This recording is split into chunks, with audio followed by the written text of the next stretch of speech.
خب اومدیم قسمت پخزنی. پارسا بازیش خیلی خوبه. به این صورت اصلا بهتره.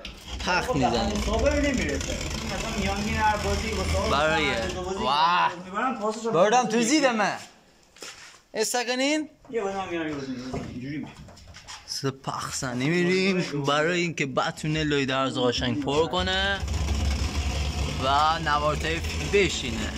سطح یک دست داشته باشیم و ترک نره کار. سرعتی میکنم خدا نگری اینجا قدرتی نیاز ندارم. مثلا داور نوستی میگم حال نمیکنم. خدا نگری This is Hossein. تو نمیدونم چیزی بگید مثلثی شکلی نیه هزار تا توسکلک بوزی سردین مستر بوزی